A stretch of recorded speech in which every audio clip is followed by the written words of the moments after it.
சுவாமி விவேகானந்தரின் வேதாந்த சொற்பொழிவுகள். இந்த சொற்பொழிவின் தலைப்பு வேதாந்தம் நாகரிகத்தின் ஒரு பகுதி.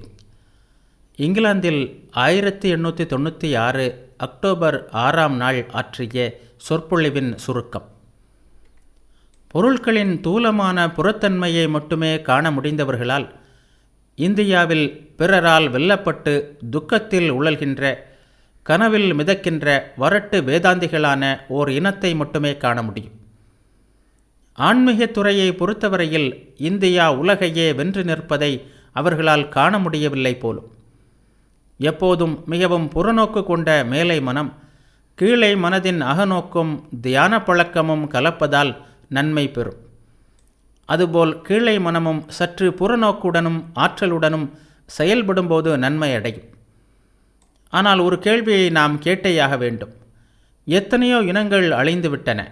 ஆனால் பிறரால் துன்புறுத்தப்பட்டு துயரில் மூழ்கி நிற்கின்ற இந்துக்களும் அவர்களைப் போல யூதர்களும் உலகின் எல்லா பெரிய மதங்களும் தோன்ற காரணமான இந்த 2 இனங்கள் இவர்கள் அழிவதில்லை. இவர்கள் அழியாமல் இருப்பதற்கு காரணமான சக்தி எது? அது அவர்களின் ஆன்மீக சக்தியாகத்தான் இருக்க முடியும். இந்துக்கள் இன்றும் வாழ்கிறார்கள். ஒருவேளை அவர்கள் தங்களை விளம்பரப்படுத்தி கொள்ளாமல் இருக்கலாம். யூதர்களும் பாலஸ்தீனத்தில் வாழ்ந்த நாட்களை விட இன்று எண்ணிக்கையில் அதிகமாகவே உள்ளனர். நாகரிகத்தில் வளர்ந்த நாடுகளில் எல்லாம் இந்திய தத்துவம் ஊடுருவியுள்ளது. அப்படியே அந்த நாட்டு மக்களின் மனதில் அடித்தளத்தில் புகுந்து எண்ணங்களை சீர்திருத்துகிறது. பழங்காலத்திலும் ஐரோப்பா அறியப்படும் முன்பே இந்திய வர்த்தகம் ஆப்பிரிக்கா வரை பரவியிருந்தது. பிற நாடுகளுடன் இந்தியர்கள் தொடர்பு வைத்திருந்தார்கள். இந்தியர்கள் தங்கள் நாட்டை விட்டு வெளியே செல்வதில்லை என்ற நம்பிக்கையை இந்த செயல்கள் பொய்யாக்கிவிட்டன. வியப்பிற்குரிய ஒரு செய்தி என்னவென்றால், இந்தியாவை ஓர் அந்நிய சக்தி அடக்கி ஆள நேர்ந்த ஒவ்வொரு முறையும் அது அந்த சக்தியின் வரலாற்றில் ஒரு திருப்பு முனையாக அமைந்ததை காண்கிறோம். இந்த படையெடுப்பின் காரணமாக அவை செல்வம், வளம், நாடு இவற்றுடன் ஆன்மீக கருத்துக்களையும் பெற்றன. என்னால் எவ்வளவு பொருள் சேர்க்க முடியும், எவ்வளவு தூரம் இன்பம் அனுபவிக்க முடியும் என்பதை ஆராய முயல்கிறான் மேலை நாட்டினன். ஆனால் கீழே நாட்டினன் இதற்கு நேர் எதிரான பாதையை நாடுகிறான். எவ்வளவு குறைவாக நான் பொருள் சேர்க்க முடியும் என்று பார்க்கிறான் அவன். பழங்காலத்தில் எங்கள் முன்னோர் இறைவனை அறிவதற்காக செய்த முயற்சிகளை பற்றி வேதங்களில் காண்கிறோம். இந்த முயற்சிகளின் பலனாக அவர்கள் அதில் பல படிகளை அறிய நேர்ந்தது. இறந்து போன முன்னோரை வழிபடுவதில் இந்த முயற்சி தொடங்கியது. பின்னர் நெருப்புக்கு தெய்வமாகிய அக்னி தேவனையும், இடிக்கும் மழைக்கும் தெய்வமாகிய இந்திர தேவனையும், தெய்வங்களுக்கெல்லாம் தலைவனாகிய வருண தேவனையும் அவர்கள் வழிபட்டனர். எல்லா மதங்களிலும் கடவுள் பற்றிய கருத்து இவ்வாறு பல தெய்வ கருத்திலிருந்து ஒரே கடவுள் கருத்தை அடைவதை நாம் காண்கிறோம். இதன் உண்மை பொருள் இதுதான். இந்த ஒரு கடவுளே பல்வேறு இனங்களின் தெய்வங்களுக்கும் தலைவர். இவரே உலகை படைக்கிறார், அதனை ஆள்கிறார், எல்லோர் இதயங்களுக்கும் உள்ளே பார்க்கிறார். இவ்வாறு இந்த வளர்ச்சி பல தெய்வ கருத்தில் தொடங்கி ஒரே தெய்வ கொள்கை வரை சென்றது. கடவுளை மனித பண்புகளுடன் கருதுவது இந்துக்களுக்கு திருப்தியை அளிக்கவில்லை. கடவுளை தேடிய அவர்களுக்கு இந்த கருத்து இறைவனை மனித நிலைக்கு தாழ்த்துவதாக தோன்றியது. எனவே புலன்களாலும் ஜடப்பொருளாலும் ஆன புற உலகில் கடவுளை தேடுவதை விட்டு அக உலகில் தங்கள் கவனத்தை திருப்பினார்கள். அக உலகம் ஒன்று இருக்கிறதா? இருக்குமானால் அது என்ன? அதுதான் ஆன்மா. இருப்பது என்று அந்த ஒன்றை மட்டுமே ஒருவன் உறுதியாக கூற முடியும். தன்னை அறிந்தால் பிரபஞ்சத்தை அறிய முடியும், வேறு வகையில் முடியாது. காலத்தின் தொடக்கத்தில் ரிக்வேதத்திலும் இதே கேள்விதான் வேறு விதமாக கேட்கப்பட்டது. ஆரம்பத்தில் யார் அல்லது எது இருந்தது? இந்த கேள்விக்கு விடையை படிப்படியாக வேதாந்திகள் கண்டுபிடித்தார்கள். முதலில் ஆன்மாவே இருந்தது. அதாவது பரம்பொருள், பரமாத்மா, ஆன்மா என்றெல்லாம் நாம் அழைக்கின்ற அந்த சக்தியிலிருந்தே ஆதியில் எல்லாம் தோன்றியது. இப்போது தோன்றுகிறது, இனியும் தோன்றும். இந்த கேள்விக்கு விடை கண்டுபிடித்த போதே நீதிநெறிக்கான அடிப்படையையும் வேதாந்திகள் கண்டுபிடித்து விட்டார்கள். கொல்லாதே, தீங்கு செய்யாதே, உன்னைப் போலவே பிறரையும் நேசி என்றெல்லாம் எல்லா மதங்களும் நீதிநெறிகளை போதிக்கின்றன. ஆனால் அவற்றிற்கான காரணத்தை எந்த மதமும் கூறவில்லை. நான் ஏன் மற்றவர்களுக்கு தீங்கு செய்யக்கூடாது?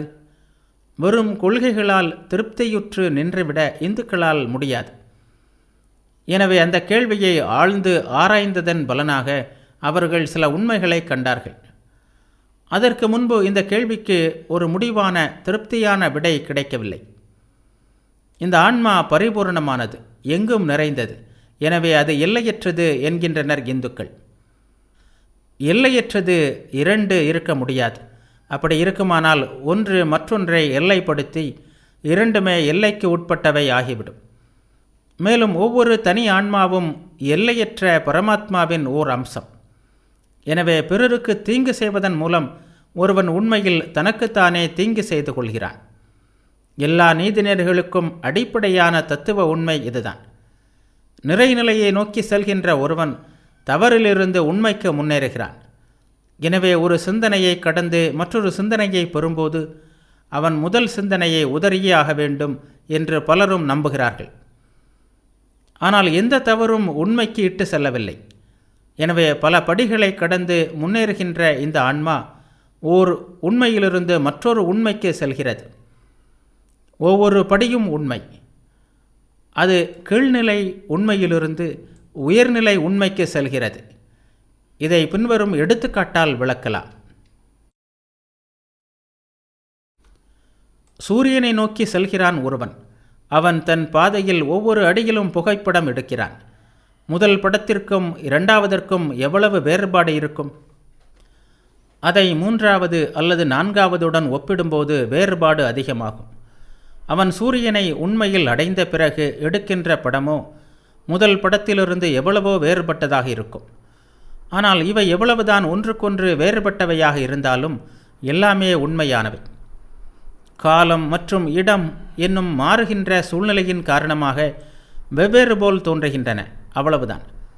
மிக தாழ்ந்தது முதல் மிக உயர்ந்தது வரை எல்லா மதங்களிலும் உள்ள உலகம் தழுவிய உண்மையை இந்துக்கள் ஏற்றுக்கொள்வதற்கு காரணம் இந்த அறிவுதான்.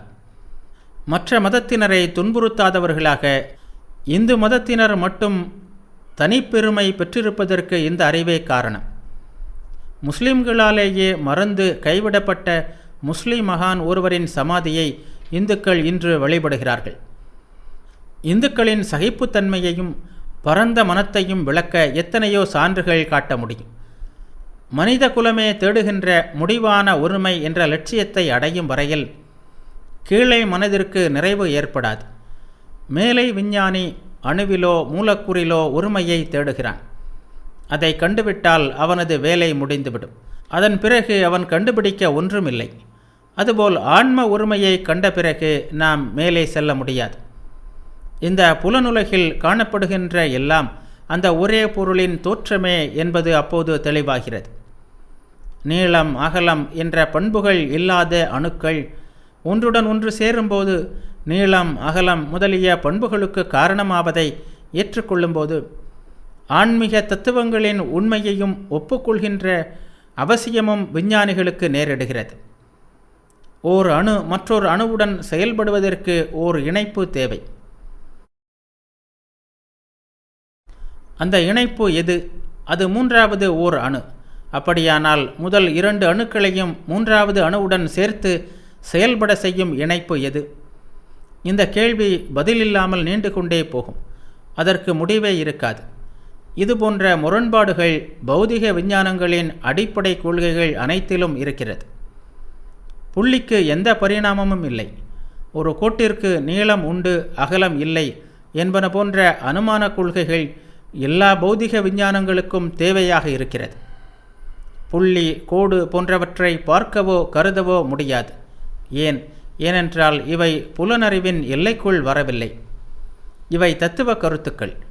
எனவே எல்லா புலனறிவுக்கும் உருவம் கொடுப்பது மனம்தான் என்பது தெரிகிறது. ஒரு நாற்காலியை பார்க்கும்போது உண்மையில் வெளியில் உள்ள உண்மை நாற்காலியை நான் பார்ப்பதில்லை. வெளியே உள்ள பொருளும் அதனால் மனதில் உருவாகும் ஒரு தோற்றமும் சேர்ந்த கலவையையே காண்கிறேன். எனவே முடிவில் உலகாயுதவாதியும் கூட ஆன்மீக தத்துவத்தை ஒப்புக்கொள்ள வேண்டியவன் ஆகிறான்.